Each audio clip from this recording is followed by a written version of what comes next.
Welcome to WaterTAP. Let's dive in. Citizen Science presents participants with real-world experience with science topics that might otherwise be unavailable to them in their day-to-day lives. Within this context, the Water Testing and Awareness Project, or WaterTAP, was designed to connect users with a means to test their local drinking water quality and report their results. Drinking water quality directly affects end users in both low-energy and rural areas and highly industrialized areas. WaterTAP presents the opportunity for participants to identify and explore their local water testing common parameters, made familiar through recent high-profile news stories highlighting human health concerns, such as those in Flint, Michigan, and most recently in Jackson, Mississippi. WaterTAP participants voluntarily conduct hands-on testing of water samples using a water analysis test kit that can detect 11 parameters, including lead and coliform bacteria. Participants report results via an online data entry form, thereby building the database. WaterTAP currently has over 160 reported results from across the United States. Let's talk a bit about our design concept, objectives, research questions, and how we do what we do, our methods. Our design concept utilizes the underlying ideas of citizen science, namely to invite our students to voluntarily participate in the scientific process. In our case, in testing drinking water quality. It further allows direct participation of our students and helps them make further connections to their water, something critical in the daily lives of themselves and their loved ones. It introduces and broadens their understanding of the cradle-to-grave concept. It's meaningful, relevant, and it's easy to do. And lastly, demonstrates how they can be a citizen scientist in our ever-expanding digital world. Our research objectives include having students participate in hands-on water analysis using individual test kits, running the tests, and reporting in the online data entry tool, creating the database. Developing an exercise for EVSP 310 Water Science, a core course in the Bachelor of Science Environmental Science program, having students analyze a portion of the WaterTAP community dataset, and integrating the WaterTAP community dataset into additional courses in the form of discussions, assignments, or projects. The research questions we want to address are: does my local drinking water supply meet regulatory guidelines for drinking water standards as identified under the Safe Drinking Water Act? Also, across the APUS community, does preferred drinking water supply, whether tap water, well water, or other, example small community well, meet these regulatory guidelines? And finally, how can a hands-on water analysis exercise be used across the environmental science curriculum? So how do we do what we do? The methods. Let's take a look at the 4 that we have. The first is to bring an awareness of drinking water quality and analysis. Volunteer participants conduct testing of water samples.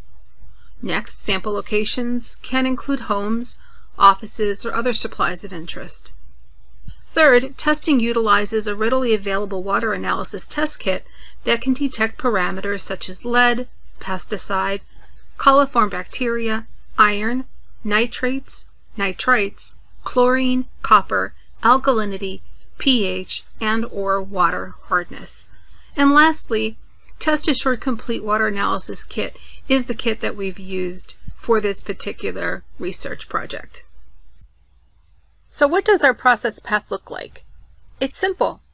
Students voluntarily complete our test kit request online form, receive their free testing kit, run the included tests, report their results into our online form, and this records the data into the WaterTAP community database. Now let's take a deeper dive into what has driven WaterTAP's conception and what we have found to date. The WaterTAP Citizen Science Project was conceived after hearing several high-profile news stories relating to human health impacts stemming from drinking water contamination. This slide deck offers some insight into the motivation for drinking water testing as the foundation of a citizen science project. Regulations of drinking water varies by the type of water system. Public water systems are regulated by the U.S. Environmental Protection Agency, which is shown in the left column on the chart, and the individual water systems depicted in the center may or may not be regulated. Bottled water is regulated by the U.S. Food and Drug Administration. Water contamination has been in the news frequently in recent years. Likely, the water contamination case you are most familiar with is the high-profile Flint, Michigan case concerning lead contamination and biological concerns. But much more recently, the city of Jackson, Mississippi has been in the news for its drinking water troubles. Depending on your location, there have been many other drinking water contamination cases that you may have heard about, from New York, New Jersey, also with neurotoxins from pipe corrosion, all the way to Enterprise, Louisiana, with lead and biological concerns, and then over to Denmark, South Carolina. These are just to name a few of the many concerns we've seen in the news. While waterborne disease reporting did begin in the U.S. in the 1920s, it was not until the 1970s that regulations were developed to address drinking water quality, beginning with the passage of the Safe Drinking Water Act of 1974. Interim standards were developed a year later, followed by the adoption of national primary drinking water standards and amendments a decade later. If we turn to history, we can see decades and decades of drinking water contamination concerns throughout the United States. The focus here is chemical concerns, but we do find in practice that biological concerns can play a compounding role in drinking water.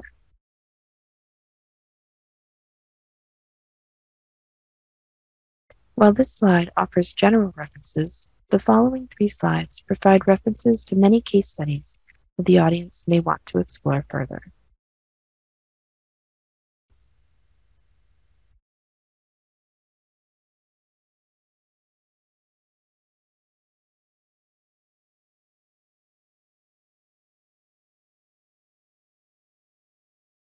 What follows is a review of the water quality findings for results reported through the end of May 2022.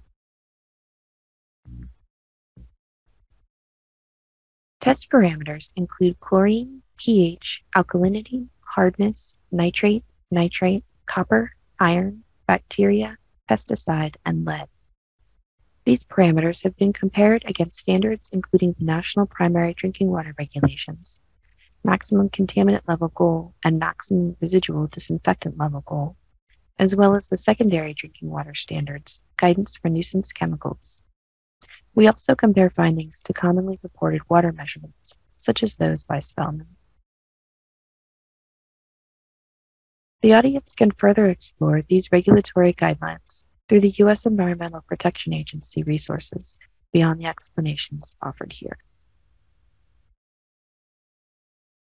This panel of box and whisker charts presents findings for chlorine, pH, alkalinity, and hardness, where samples are separated into blue for public water supply, green for private wells, and orange for other or unspecified water sources.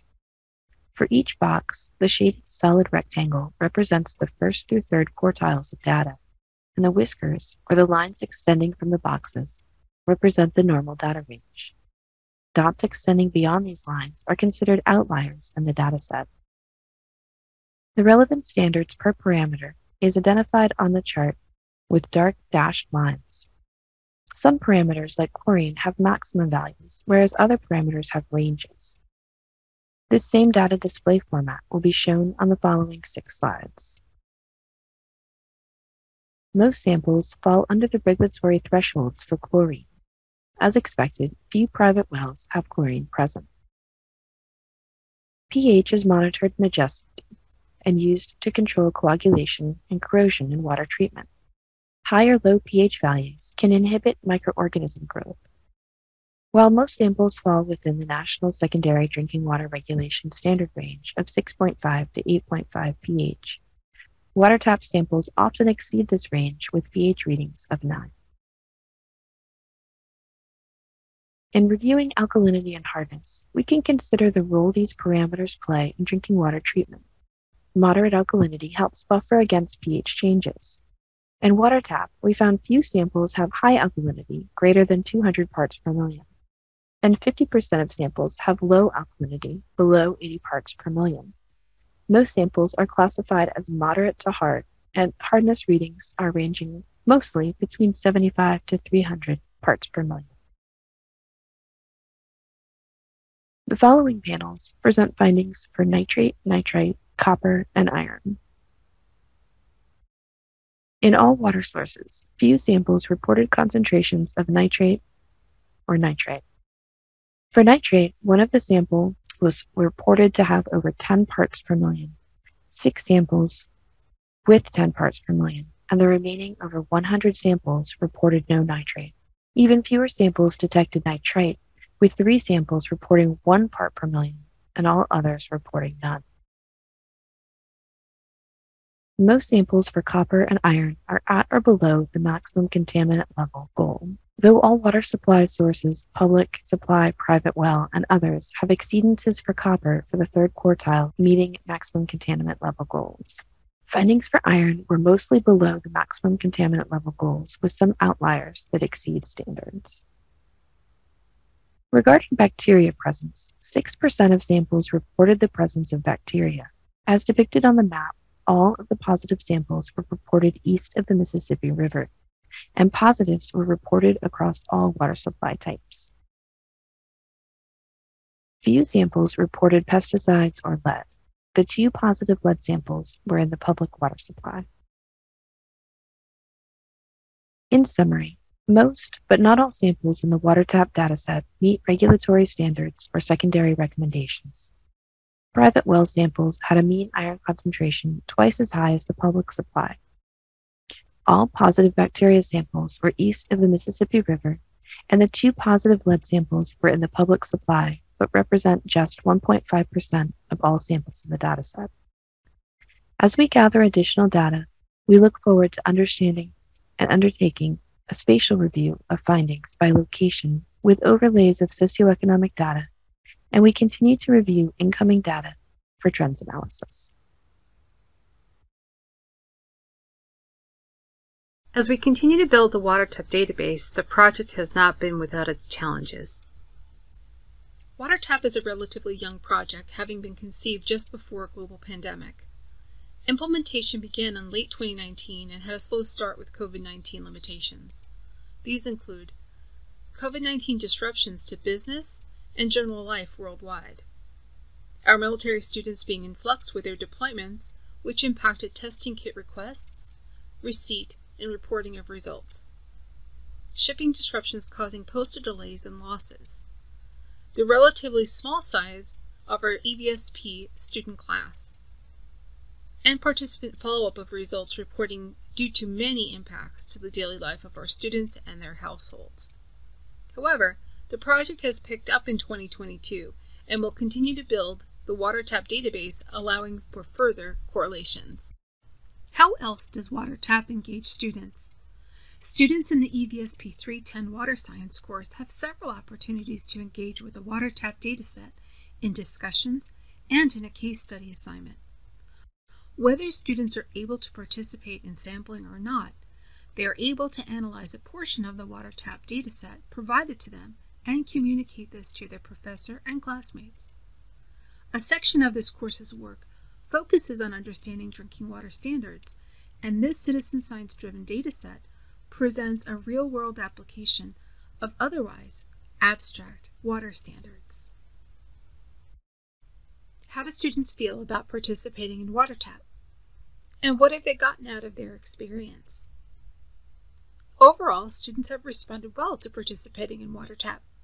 Not only are they learning about such a critical resource themselves, but they're involving their families as well. Let's highlight a few of the comments. My kiddos love being citizen scientists with me. Many people seem to be skeptical of drinking Air Force Base water, as sometimes older parts of the community go on a boil notice, meaning they have to boil their water before they can drink it. I'm lucky to live in newer housing. Early on in the class, I participated in the WaterTAP results, and I actually shared it with the entire neighborhood. I had to have the test kit mailed to my house in Alaska, since they didn't ship APO. I just got back for my mid-tour yesterday, and I wanted to do it with my son, to get him into science. We offer the following recap of the Water Testing and Awareness Project. Students and the general public often don't realize that their water is not completely distilled or sterile. WaterTAP helps provide students and the APUS community with knowledge of drinking water quality locally and across the U.S. while building confidence in data collection and analysis. Our inspiration for selecting water testing and the basis of this project was from the unfortunate water contamination cases we often hear about in local and national news. This includes a very recent case in Jackson, Mississippi, which made national news headlines for weeks.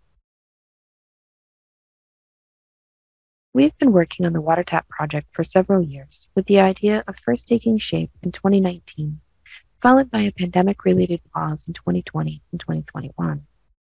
The project is really starting to take shape as we communicate out the results through talks, blogs, and even a Twitter symposium. Despite some current supply chain challenges, we look forward to continuing WaterTAP into 2023. We remain interested in finding ways to promote hands-on learning for WaterTAP participants, including students enrolled in a junior-level water science course for Bachelor of Science Environmental Science majors.